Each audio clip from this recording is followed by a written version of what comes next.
আদৃতকে বাঁচাতে শুভলক্ষ্মীর সঙ্গে হাত মেলালো মোহনা। হ্যাঁ বন্ধুরা, এমনটাই দেখতে পাবো আমরা গৃহপ্রবেশ সিরিয়ালের আজকের পর্বে। কোর্টে আদৃতর বিরোধী পক্ষের উকিল বিচারককে দেখায় আদৃত যে খুন করেছে তার সিসিটিভি ফুটেজ, আর সেই সিসিটিভি ফুটেজটা দেখিয়ে তিনি প্রমাণ করার চেষ্টা করেন আদৃত আসল দোষী।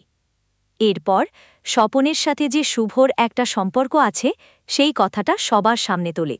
তখনই শুভ আদৃতর পক্ষের উকিলকে বলে, উনি এগুলো কি বলছেন, আপনি কিছু বলবেন না?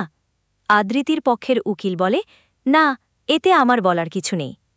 তারপর আদৃতর বিরোধী পক্ষের উকিল স্বপনাকে কাঠগড়ায় ডেকে শুভ আর স্বপনের সম্পর্কের কথা জিজ্ঞেস করলে স্বপনা বলে, শুভদি আর আমার দাদা ছোটবেলা থেকেই খুব ভালো বন্ধু ছিল। ওরা কয়েকবার আমার থেকে অনেক কিছু জানার চেষ্টা করেছিল, কিন্তু আমি ওদেরকে বারবার ফিরিয়ে দিয়েছি। এরপর শুভকে কাঠগড়ায় ডাকা হলে আদৃতির বিরোধী পক্ষের উকিল বলে, আপনি নিউ ইয়র্ক থেকে রোজ রাতে স্বপনবাবুকে ফোন করতেন তো? শুভ বলে, নিউ ইয়র্কে যখন রাত তখন এদেশে সকাল, এই জন্যই আমি ফোন করতাম। আমি কয়েকটা ইনফরমেশন জানার জন্য স্বপনদাকে ফোন করতাম, খোঁজ নিতে বলতাম।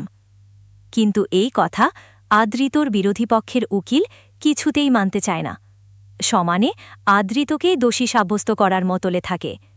আর এই সব কথার মধ্যে আদৃতির বিরোধী পক্ষের উকিল বলে, আপনার স্বামীর মাথায় তো একটা প্রবলেম ছিল, তার জন্য তো সাইকিয়াট্রিস্টকে দেখাতো, এর জন্য উনি জ্ঞানশূন্য হয়ে খুন করেননি তো?